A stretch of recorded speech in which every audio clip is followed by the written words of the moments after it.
അയ്യോ എന്റെ ഭഗവാനെ, എന്താ പറ്റിയത്? ഭഗവാനെ,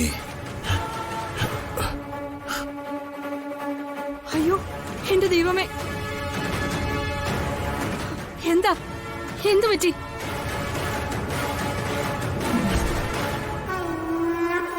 എന്താ ഒന്നും മിണ്ടാത്തത്? പേക്കിനാവ് കണ്ടതായിരിക്കാം. ഞാൻ പറഞ്ഞിട്ടുള്ളതല്ലേ സന്ധ്യ നേരത്തെ ഇങ്ങനെ കിടന്ന് ഉറങ്ങരുതെന്ന്. പേക്കിനാവല്ലേ, ഒരു സ്വപ്ന ദർശനമാ കണ്ടത്. സ്വപ്ന ദർശനോ? അതെ, ചെമ്പകമംഗലത്ത് ഇന്ന് രാത്രി ഒരു മരണമുണ്ടാകുമെന്ന് എനിക്ക് സ്വപ്ന ദർശനം. എനിക്ക് സ്വപ്ന ദർശനമുണ്ടായാൽ അത് ഉറപ്പായും നടക്കുമെന്ന് ശ്രീദേവിക്ക് അറിയാമല്ലോ. അറിയാം. ഇപ്പൊ എന്താ ഇങ്ങനൊരു തോന്നൽ തോന്നാൻ? ആ തോന്നലിന് ഒരു കാരണമുണ്ട് ശ്രീദേവി. ശാപം കിട്ടി അലയുന്ന ഒരു കരിനാഗമുണ്ട് ചെമ്പകമംഗലത്തെ നിലവറയിൽ. ചെറിയ ശാപമൊന്നുമല്ല ആ നാഗത്തിന് കിട്ടിയിരിക്കുന്നത്. സാക്ഷാൽ ഭഗവാന്റെ ശാപമാണ്. പക്ഷേ ആ കരിനാഗം യുഗാന്തരങ്ങളിലൂടെ ഏത് വേഷവും പ്രാപിക്കാൻ കഴിവുള്ള ഉഗ്രമൂർത്തിയായി മാറിക്കഴിഞ്ഞു. പരകായ പ്രവേശത്തിനുള്ള സാധ്യതയാ കൂടുതൽ തെളിയുന്നത്. കാര്യങ്ങൾ വിവരണാതീതമാണ്. ഇന്ന് ഈ മകരജ്യോതി ദിവസം നിലവറയിൽ വിളക്ക് കൊളുത്താൻ ചെല്ലുന്ന ആളെ പ്രതികാരദാഗത്തോടെ നോക്കി നിൽക്കുകയാണ് ആ കരിനാഗം.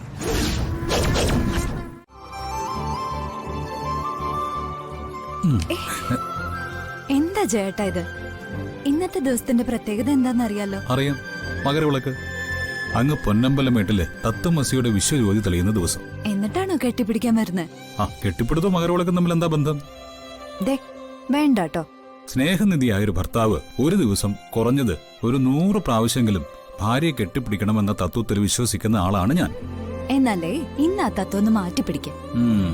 ഭക്തിമൂത്ത ചില ഭാര്യമാരുണ്ടല്ലോ, ഭർത്താക്കന്മാരെ തീ തീറ്റിപ്പിക്കാൻ വേണ്ടി ഉണ്ടാക്കിയെടുക്കുന്ന ചില ഇടപാടുകളുണ്ട്. ഏകാദശി, പ്രദോഷം, ഷഷ്ടി, തിങ്കളാഴ്ച വ്രതം, തേങ്ങാ പിണ്ണാക്ക്, ഓരോരോ ഉടായ്പകളെ. ഉടായ്പകളൊന്നുമല്ല, ഓരോന്നിനും ഓരോരോ ലക്ഷ്യങ്ങളുണ്ട്. ഇന്ന് മകരവിളക്കാണ്. ഇന്നാണ് ഏറ്റവും കൂടുതൽ ശുദ്ധം പാലിക്കേണ്ടത്. ശുദ്ധം പാലിച്ചില്ലെങ്കിലേ സ്ത്രീകൾക്കാണ് ഏറ്റവും കൂടുതൽ അപകടം ഉണ്ടാവുക. എന്ന് ആര് പറഞ്ഞു? ഇതൊന്നും ഞാൻ പറയുന്നതല്ല, അമ്മ എന്നെ പഠിപ്പിച്ചിട്ടുള്ളതാ. ബെസ്റ്റ്. ഭക്തിയുടെ മൊത്ത വ്യാപാരിയ ചെമ്പകമംഗലത്തെ രാജലക്ഷ്മി അമ്മ എന്ന എന്റെ അമ്മ. അതെ, അമ്മയെ കളിയാക്കണ്ടോ. ഈ ഇടയായിട്ട് ചേട്ടൻ ഒരു ഈശ്വരവിശ്വാസവും ഇല്ല. എനിക്ക് അത്യാവശ്യം ഈശ്വരവിശ്വാസമൊക്കെ ഉണ്ട്. പക്ഷേ ഭക്തി മൂത്തുണ്ടാകുന്ന ഭ്രാന്തില്ല, അത്രേ ഉള്ളൂ. ഇങ്ങോട്ട് അടുത്ത് വന്നേ. ഓ, ഇപ്പൊ അടുത്ത് വരാവോ? അടുത്തൊക്കെ വരാം. കെട്ടിപ്പിടിക്കാനും തോണ്ടാനും ഒന്നും പറ്റില്ല, അത്രേ ഉള്ളൂ. ജയരാമാനന്ദ സന്യാസ തിരുവടികൾ വന്നിരിക്കുന്നു. തിരുവടികൾ നേരെ നിന്നു.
നിന്റെ ദുർമരണം.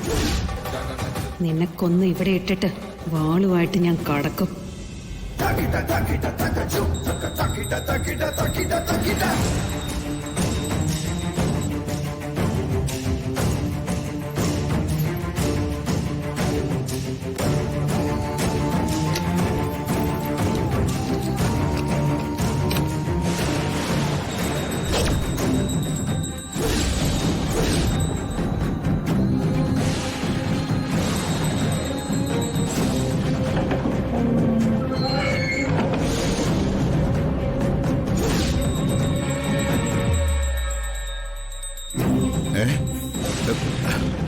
ഭഗവാനെ, ഈശ്വര, കാത്തോളനെ. അരുതേ, പരീക്ഷണം അരുതേ. മഹാദേവ, കാത്തോളനെ.